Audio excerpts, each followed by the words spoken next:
Welcome to the Deep Dive, where we take the exhaustive research, the complex timelines, and all the source material that you send in, and we distill it all down to the most essential, resonant, and often, pretty startling facts. We really do. We're here to give you that shortcut to being truly well-informed. And today, we're undertaking a deep dive into an artist whose name really, it just became synonymous with excellence. Whitney Elizabeth Houston, 1963 to 2012. Yeah, and she wasn't just a singer. To so many, she was simply the voice. The voice. She holds the distinction of being one of the most awarded performers of all time and, someone whose technical skill just set the bar for the entire pop music landscape for a whole generation. And when we talk about setting the bar, we mean, wow, globally recognized, historical levels of dominance. When Rolling Stone released its updated list of the greatest singers of all time in 2023, she ranked second. Just behind Aretha Franklin, who was, amazingly, her honorary aunt. So our mission today is to really try and grasp the monumental scale of her commercial and artistic reign, to analyze the surprising technical facts behind her records, and then, and this is crucial, to confront the dramatic, often painful rift between that public icon of perfection and the private struggles that eventually, consumed her. To set the stage, you have to start with the sheer scale of her career. It spanned just over 2.5 decades, which isn't that long when you think about it. No, it's not. She was signed to Arista Records by the legendary Clive Davis at the incredibly young age of 19. 19. And by the time of her death, she had sold well over 220 million records worldwide. That number is just staggering. And those numbers, they translate into astronomical earnings. Over that 25-year career, her net worth totaled an estimated $250 million. So she wasn't just a performer. She was a massive, self-contained business empire, operating at the highest levels of global entertainment. And here's a fact that, for me, really summarizes her historical position. She is one of only 4 female artists ever to earn a diamond-certified single and a diamond-certified album. Okay, let's break that down for people who might not track industry metrics. That scale is... It's huge. It's massive. Yeah. So gold album is 500,000 units sold. Platinum is 1 million. Right. A diamond certification is 10 million units. 10 million. To achieve that across both singles and albums, well, it places her in an echelon that's occupied by maybe a dozen artists in history. Total. That is the level of success we're really talking about here. It's a career that was built on this incredible foundation of gospel and family heritage. So, okay, let's unpack this entire unbelievable journey, starting with her roots in Newark, New Jersey. Yeah, you have to begin with her powerful musical lineage. Whitney was born in Newark, and music wasn't just, a hobby in that household. It was the family trade. It really was. Her mother, Sissy Houston, was a Grammy-winning gospel and soul powerhouse. She was renowned for her session work and for founding the legendary group The Sweet Inspirations. And that DNA pool was just ridiculously deep. She was first cousin to Dionne and Dee Warwick, both legends in their own right. And as you mentioned, the late, great Aretha Franklin was essentially her honorary aunt. Right. When you realize that her first vocal coaches were practically a Hall of Fame lineup, her eventual success, it starts to look less like an accident and more like destiny. Well, exactly. And beyond that musical aristocracy, there's this layer of unexpected social history that kind of contextualizes her family's impact. Her paternal great-great-grandfather, a man named Jeremiah Brooks Anderson, was actually a major American abolitionist and a civil rights advocate in the mid-19th century. Wow, I did not know that. Yeah, and that speaks to a generational dedication to fighting for visibility and rights, a legacy that, preceded her breaking down color barriers on MTV by decades. Absolutely. But her own path started where so many great Black vocalists' paths do, right? In the church. In the church. She was raised Baptist and joined the choir at New Hope Baptist Church in Newark when she was just 5 years old.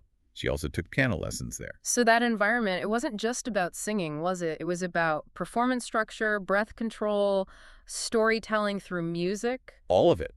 And at age 12, she made her formal solo debut for the church, singing the classic hymn, "Guide Me, O Thou Great Jehovah." Can you just imagine being in the congregation that day when that voice emerged, fully formed, at 12 years old? It must have been something else. Yeah. And the refinement began immediately.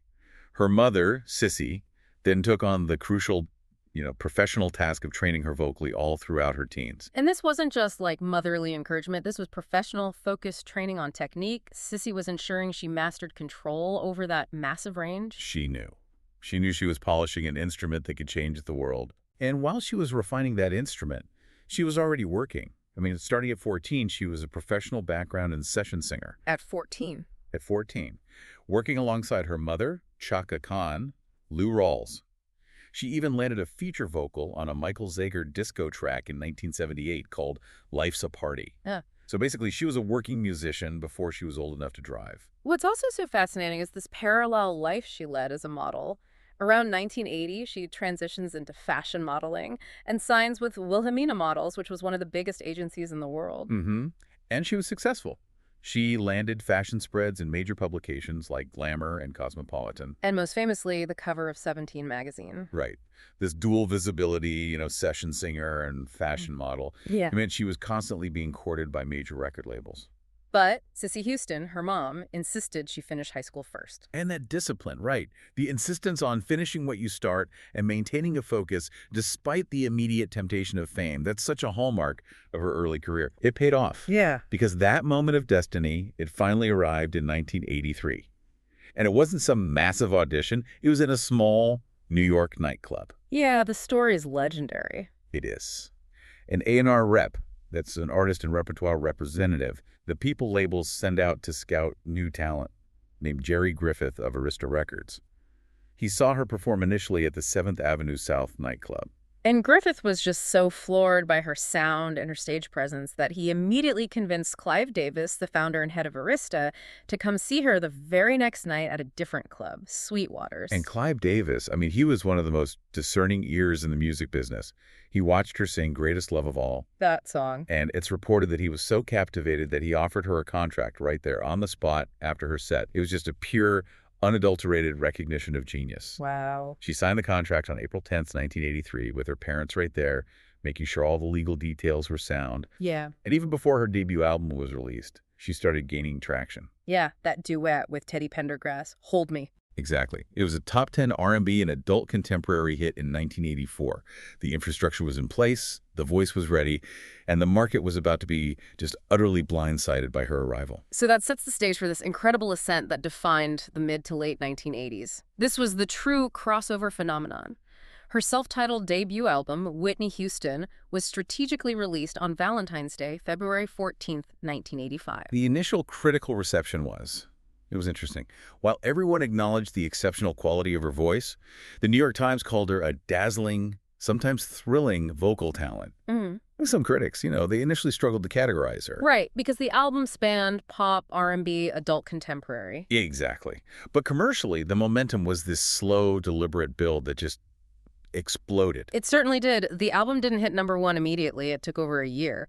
But once it did, in March of 1986, it stayed there for an astonishing 14 straight weeks. 14 weeks. And that is still, as of today, the longest run at #1 for a female debut album in history. And just to underscore the enormity of that debut, Whitney Houston remains the best-selling solo debut album by any artist in music history, period. It sold over 25 million units worldwide. It was such a statement of intent that she just never retreated from. Never. And that album didn't just sell well, it generated records that cemented her immediate pop dominance. It launched 4 top 10 singles on the Billboard Hot 100, and 3 of them, they rocketed all the way to #1. Saving All My Love for You, How Will I Know, and Greatest Love of All. The big 3. This was a genuine record breaker. By achieving 3 #1 singles from one debut album, she became the first female artist ever to accomplish that feat. It wasn't just success. It was unprecedented dominance, especially for a black female artist in the pop sphere of the mid-'80s. And that brings up the critical social and racial context of her early success, specifically regarding MTV. For listeners who didn't live through the 1980s, you have to understand MTV wasn't just a cable channel.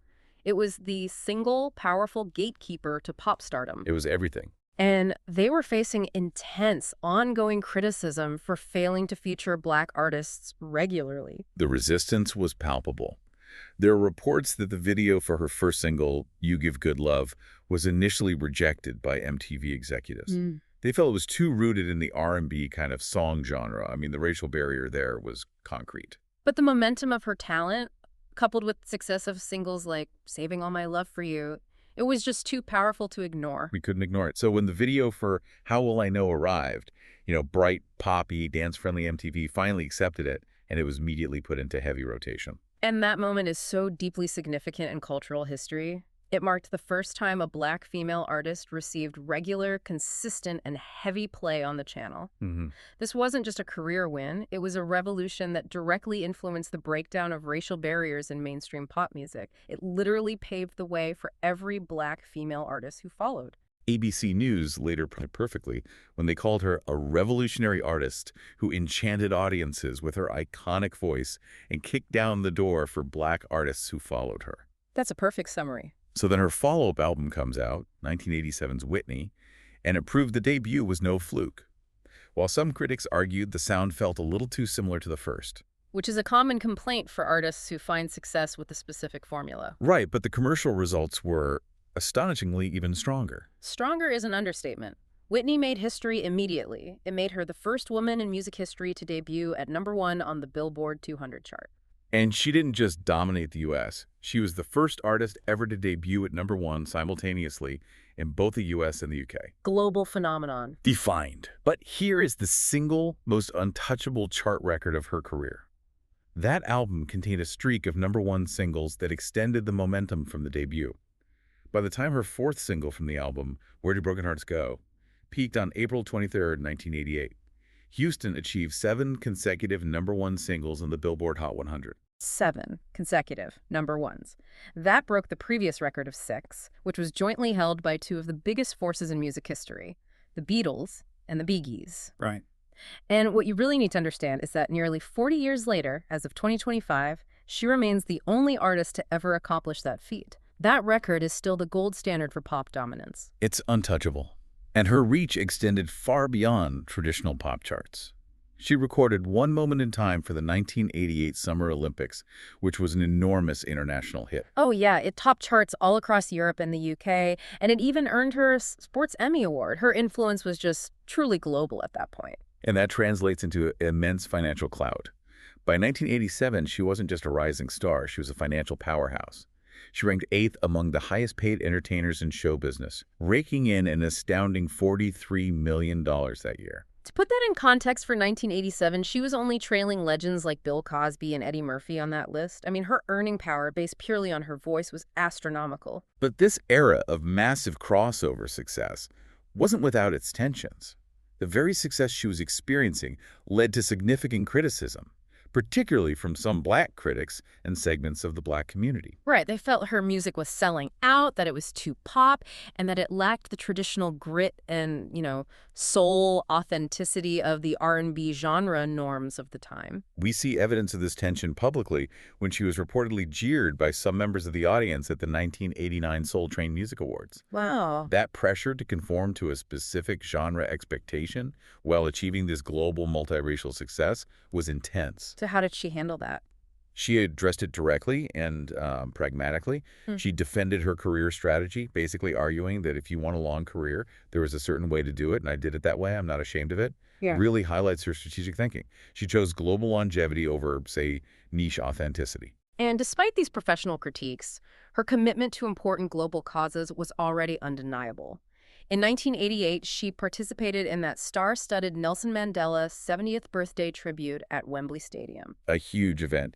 She actively supported the anti-apartheid movement, and she'd previously refused to work in South Africa while apartheid laws were in effect. That kind of principled stand, it really solidified the America's sweetheart image that she carried so successfully into the 1990s. Absolutely.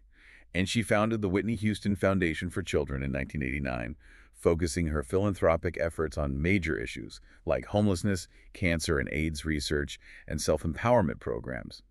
She even raised $250,000 for the United Negro College Fund that same year. Okay, so now we move into the 1990s, the era where her commercial presence just hit its absolute peak, largely defined by her transition into a true movie star. But the musical evolution began just before the film roles exploded, right? That's right. Her third studio album, I'm Your Baby Tonight, from 1990, it marked a definitive shift. This was the first album where she took on the role of executive producer. So she had significant creative control. Exactly. She had control over the sound and the direction, and she consciously moved toward a more urban, contemporary sound, bringing in major R&B and hip-hop production forces like L.A. Reid and Babyface. It was a strategic masterstroke. It was proof she was listening to the critiques and evolving her sound while still maintaining that massive pop appeal. And it worked. The album sold 10 million units worldwide and returned her to the top of the Hot 100 with the title track and All the Man That I Need. This success cemented another chart record for her. She became the first female soloist to have multiple #1 pop songs across at least 3 albums. She was just setting new benchmarks with every single release cycle. And then came the performance that, for a generation, became the benchmark for the national anthem. Super Bowl XXV, January 1991. The sheer power and emotional clarity of that rendition, it resonated so profoundly during the Gulf War period. It was an immediate sensation. It remains the standard by which all subsequent Super Bowl anthem performances are judged. The technical detail that drew some controversy at the time was that the iconic vocal was pre-recorded. Right, and while critics noted this, her spokesman quickly clarified that pre-recording vocals was, in fact, standard procedure at these major sporting events. It's mostly due to technical factors, like massive crowd noise and wind disrupting the live microphones. The controversy faded pretty quickly because the cultural impact was just so immense. The performance was so popular that a commercial single and video were released, and they reached the top 20 on the U.S. Hot 100. That made it the biggest chart hit for a national anthem performance ever. But the true measure of its cultural power came years later. After the September 11 attacks in 2001. Exactly. The single was re-released. Houston donated all of her proceeds from the original release to the Red Cross Gulf Crisis Fund, and the profits from the re-release went directly to the New York Firefighters 9/11 Disaster Relief Fund and the New York Fraternal Order of Police. And that recharting took the song all the way to #6 on the Hot 100, which is just an amazing achievement in itself. It made her the first woman to chart the same song inside the top 20 on the Hot 100 twice. It just demonstrated the power of her voice to capture and reflect major shifts in the national mood, becoming an emblem of unity and strength. All of this set the stage for her biggest cultural phenomenon, The Bodyguard, hitting theaters in 1992. This was the moment where the synergy between her film stardom and her music career created this undeniable force field. The film itself grossed $410 million worldwide. And the film's success was complicated slightly by marketing controversies, right? There was significant discussion about the promotional material. Yeah, particularly the poster, which some argued intentionally obscured her face, focusing instead on Kevin Costner's back.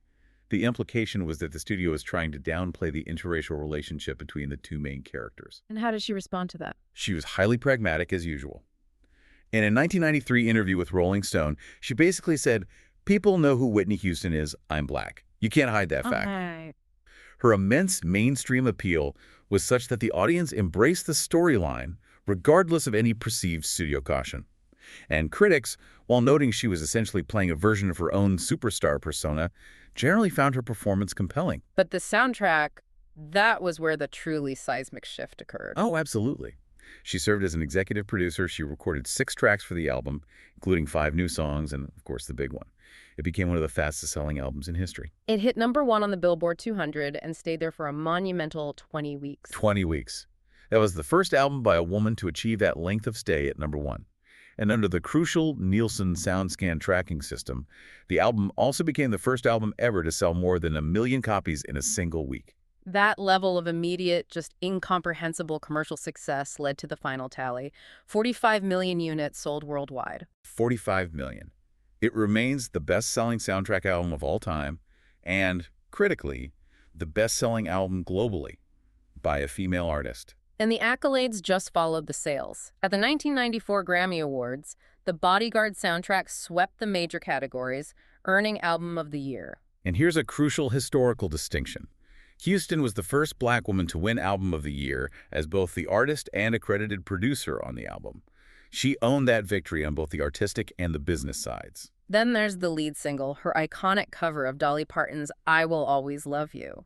It became the anchor for her legacy. Her rendition was just universally hailed as a tour de force of vocal prowess. That single was a record-shattering event in itself. It was #1 on the Billboard Hot 100 for a record-setting 14 weeks at the time. It also topped the R&B and adult contemporary charts, making it her 4th Triple Crown #1 Billboard hit. And this single cemented her status, as we mentioned earlier, as one of only 4 female artists to earn a Diamond-certified single and a Diamond-certified album. With 24 million units sold worldwide, it remains unequivocally the best-selling single ever by a female solo artist. And that single alone earned her the Grammy for Record of the Year. It's incredible. Following that cultural earthquake, she solidified her acting career. In 1995, she starred in Waiting to Exhale, and she was very clear about the importance of that film, calling it a breakthrough for the image of Black women because it presents them both as professionals and as caring mothers. And that film was highly impactful, wasn't it? Its success catalyzed a wave of other successful movies featuring ethnic casts. It did. And Houston received increasingly positive acting reviews. It proved she had shed that slight awkwardness, or, as some critics described it, defensive hauteur from her Bodyguard role. Her next film, 1996's The Preacher's Wife, was another massive commercial success. She earned $10 million for that role, a stunning figure that made her the highest-earning African-American actress at the time. Wow. But it's the soundtrack that holds another historical record. The soundtrack sold 6 million units worldwide, and it still holds the title of the best-selling gospel album of all time. It's an incredible full-circle moment, right? Connecting her back to the church roots where she first found her voice. Exactly. And this era wasn't just about acting, it was about production. She co-founded Brown House Productions in 1996 with Deborah Martin Chase. Their mandate was explicit: to show aspects of the lives of African Americans that have not been brought to the screen before, and to actively improve their portrayal in media. And their first major project was the 1997 remake of Rodgers and Hammerstein's Cinderella. Revolutionary for its time. Absolutely. Because of its multiracial cast, it attracted an astonishing 60 million viewers, giving ABC its highest TV ratings in 16 years. So this mid-90s era, from 92 to 97, it really represents the absolute apex of her flawless public life, a seamless blend of artistry, massive commercial appeal, and business power. And that brings us to the next chapter. We now move into the decade where the strain between the public idol and the deeply personal struggles became increasingly visible. The perfection of the 90s really gave way to the painful contradictions of the 2000s. Yeah, but she began this period with a musical reinvention, however. That's right. 1998 saw the release of My Love Is Your Love, her first studio album in 8 years. And this was a clear, conscious return to a more urban, contemporary sound, more hip-hop, more R&B. She brought in major collaborators like Wyclef Jean and Missy Elliott. And critically, this album was a resounding success. Critics loved the evolution. Rolling Stone noted she was singing with a bite in her voice, and Billboard praised of the funkier and edgier sound. It felt authentic and modern. It earned her her 6th and final competitive Grammy for It's Not Right, But It's Okay in the Best Female R&B Vocal Performance category. And the subsequent world tour confirmed her global appeal was completely intact, ranking as Europe's highest-grossing arena tour of the year. But by the turn of the millennium, that carefully constructed image of America's sweetheart began to fracture, and rapidly. Yeah.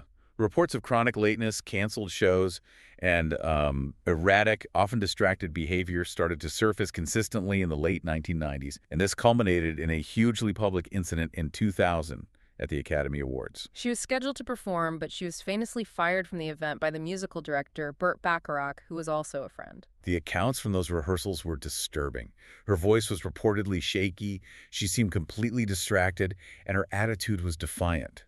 And she later admitted publicly that she had been fired from that high-profile gig. Yet, despite the increasingly negative personal press, the music market still valued her incredibly high. In 2001, she renewed her contract with Arista Records for a staggering $100 million. $100 million to release 6 new albums. This was one of the largest recording deals of all time, and it demonstrated a market confidence in her name recognition and her voice that seemed completely diverse from her deteriorating personal reliability. But the rumors surrounding her personal life and the turbulence of her marriage to R&B singer Bobby Brown were just intensifying daily. They married in 1992, and the relationship was notoriously tumultuous. Brown repeatedly faced legal issues, including drug possession and battery charges. And the turmoil just exploded into public view in 2003 with a battery charge against Brown involving Houston. Police reports noted that Houston had visible injuries to her face. And this is a stark, painful realization for the public that the fairy tale marriage was, in reality, deeply dysfunctional and dangerous. The world got a painful, unfiltered look into that dynamic with the 2005 reality show Being Bobby Brown. Remember that? While the show generated massive ratings, it drew intense criticism for how messy and unedited their lives appeared. Houston declined to participate in a second season, and the couple eventually divorced in 2007, citing irreconcilable differences. Meanwhile, speculation about drug dependency was reaching a fever pitch, primarily driven by her physical appearance. In 2001, her extremely thin, gaunt appearance at a Michael Jackson special led to intense speculation about her health and addiction issues. Her publicist initially attributed it to stress, but she later acknowledged the drug use during that period. And that led to the most famous soundbite, which became a cultural meme, from her highly anticipated 2002 interview with Diane Sawyer, where she addressed the rumors by saying, "Crack is whack." Right. While she denied an eating disorder, she did admit to using various substances. But the most illuminating and frankly heartbreaking context came years later from those closest to her.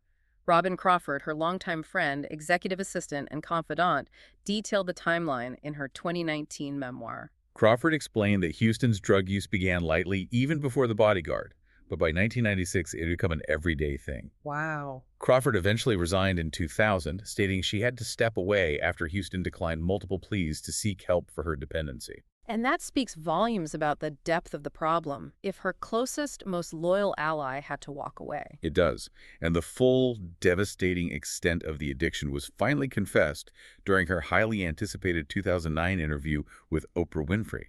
She admitted to using drugs with Brown. More shockingly, she recounted the extreme, desperate measure her mother Cissy was forced to take. Cissy Houston obtained a court order and worked with law enforcement to physically force Whitney into receiving drug treatment in 2005. The scene Cissy described when she arrived at Whitney's Alpharetta residence is deeply disturbing. She noted that the walls of the house were spray-painted with big, glaring eyes and strange faces, and a framed photo of Whitney had her head cut out. A photograph of herself with the head brutally excised. That is a haunting symbol of the person she was becoming during that period, a deeply fractured sense of self. And Houston told Oprah that after the monumental success of The Bodyguard, the pressure became so immense, she realized she was losing myself. It is so difficult to process that quote. The world had elevated her voice to the highest possible pinnacle of pop perfection, yet the woman behind that voice felt so dismantled by the overwhelming demands of that success that she described herself as literally losing myself. It is the central, painful contradiction of her entire career. It is extremely difficult to transition from those tragic personal details, but to fully appreciate her story, we have to turn back to the singular technical genius that defied all that chaos and gave her that indelible moniker, The Voice. Yeah. So setting aside the records and the drama, what made her vocal instrument uniquely revolutionary? This section needs a true deep dive into the technique that allowed her to dominate. What's fascinating here is the technical classification. Houston possessed a 4-octave spinto soprano vocal range. Okay, we need to unpack what that means. A spinto voice. What is that? A spinto voice is one capable of both powerful dramatic projection, the kind of sound that could fill an arena without a microphone, but which also retains the lightness and control necessary for tenderness. So it's the perfect blend of strength and control. Exactly. The New York Times often commented on her ballistic middle register and her ringing heights, while Rolling Stone called her voice as powerful as it was tender. That duality, the ability to pivot instantly from a soft, controlled whisper to a soaring, full-throated belt, is what set her apart. Matthew Perpetua summarized it perfectly, I think. He said she was blessed with an astonishing vocal range and extraordinary technical skill, but the real genius was her ability to connect with a song and drive home its drama and emotion with incredible precision. And you can trace that back directly to Cissy Houston's training.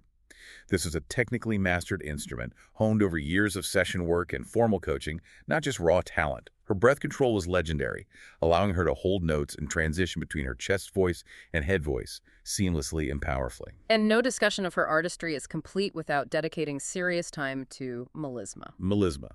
This is the vocal technique that she single-handedly popularized to a global degree, primarily through her rendition of I Will Always Love You. For our listeners, melisma is simply the singing of multiple notes on a single syllable of text. Think about the incredible, elongated, spiraling delivery of the single word I in that iconic song. She didn't invent the technique, of course, which is deeply rooted in traditional gospel music, but she pioneered its application into the mainstream. She took a technique previously confined largely to R&B and gospel and placed it front and center in pop, doing so with a clarity, a precision, and a musicality that was revolutionary. She essentially defined the sound of pop and R&B singing for decades afterward. She really did. The BBC noted that while other artists had utilized it before her, Houston's flawless rendition of I Will Always Love You pushed the technique into the mainstream in the 90s. She created the blueprint. And that's why every single Whitney wannabe singer we see on TV talent shows today, attempting to hit 6 notes where one will suffice, is chasing her shadow. That influence is immense. It shaped singers across generations, including Mariah Carey, who was certainly a contemporary, as well as Beyoncé and Christina Aguilera, all of whom credit her influence on their vocal approach. It is so profoundly ironic, given this technical innovation and global influence, that she faced those intense early critiques about not sounding black enough. Well, it speaks to the rigid expectations of the time. That perception stemmed directly from her radical success in blending R&B, pop, and dance pop, which allowed her to cross over so successfully into traditionally white markets like MTV. Her willingness to expand the definition of R&B music was interpreted by some as a lack of adherence to genre norms. But the historical result of that genre blending is clear. She's credited, alongside Michael Jackson, with dismantling the color barrier for black artists on MTV, achieving this specifically for black women. She used her voice to physically change the sound and the look of mainstream pop music. And even beyond the music itself, her sheer longevity and massive presence earned her quantifiable honors. She holds the Guinness World Record for the black female artist with the most records in history, boasting 33. And she was named the top-selling R&B female artist of the century by the RIAA in 1999. The Independent observed that while Michael Jackson is remembered for presentation and dazzling moves, Houston just sang, and the ripples from her voice continued to dominate the pop landscape. Every other contemporary singer is, in some way, chasing the echo of the voice. We now turn to the final period of her career, beginning with what appeared to be one last significant musical moment of redemption. In 2009, Houston made a strong return with her final studio album, I Look to You. It was a major event. It debuted at #1 on the Billboard 200, selling 305,000 copies in its first week. It genuinely felt like a massive comeback, a declaration that she was back in control. It did. However, the subsequent Nothing But Love World Tour in 2009 and 2010 was. It was difficult and painful to watch for fans. The reviews were highly negative, and many live clips surfaced online showing her vocal struggles. Yeah, her voice was cracking, unable to hold those sustained signature notes she was famous for. It was a heartbreaking manifestation of the toll the years of struggle had taken on her instrument and her body. The voice that was once flawless was now profoundly fragile. Her final professional project was the film Sparkle, released posthumously in 2012, which she starred in and executive produced. And the soundtrack featured her final recorded song, Celebrate, a poignant up-tempo piece that stands as the final professional expression of a life dedicated to musical performance. Tragically, her life came to an unexpected and premature end on February 11, 2012. She was 48 years old. She was found unresponsive in the bathtub in Suite 434 at the Beverly Hilton Hotel in Beverly Hills. The official cause of death was ruled as accidental drowning. However, the coroner's office determined that the effects of atherosclerotic heart disease and cocaine use were contributing factors. So her manner of death was officially listed as an accident, but the underlying factors pointed clearly to the culmination of years of dependency. And the timing of her death was profoundly impactful, coinciding, tragically, with the celebration of the 54th Annual Grammy Awards the very next day. Yeah, the news and the subsequent immediate tribute during the ceremony drove the Grammys to its second highest ratings in history. It demonstrated the immediate, powerful surge of collective global grief. Her posthumous impact has been extraordinary and financially immense. Her music surged globally, selling 8 million records worldwide in the 10 months following her death. And she set a Guinness World Record for a female artist by placing 10 albums inside the Billboard 200 simultaneously. A feat of catalog dominance few artists ever achieve, alive or posthumously. And commercially, she remains a juggernaut in death. She has consistently been named one of the top 10 highest-earning posthumous celebrities on Forbes' list, earning $30 million in 2023. She is confirmed as the highest-earning posthumous female celebrity. Her business legacy endures. Her legacy is also permanently cemented in physical and educational honors.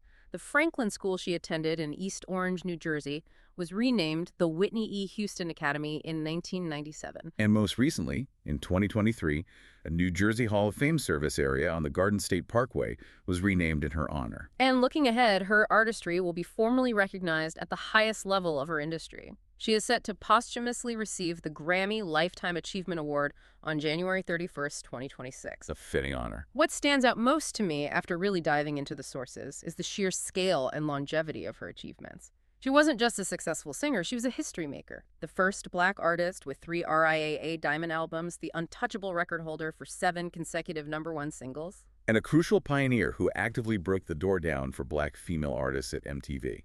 Exactly. She operated on a plane of artistic and commercial success that few artists in history have ever touched.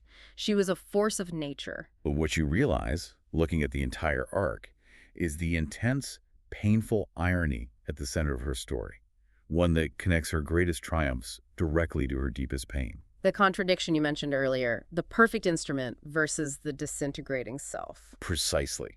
She spent the first decade of her career honing and perfecting the voice, a flawless instrument that captured global attention and shattered records. Yet in her private life, as she confessed to Oprah, after the monumental success of The Bodyguard made her a global icon, the internal pressure became so overwhelming that she was simultaneously losing myself to addiction.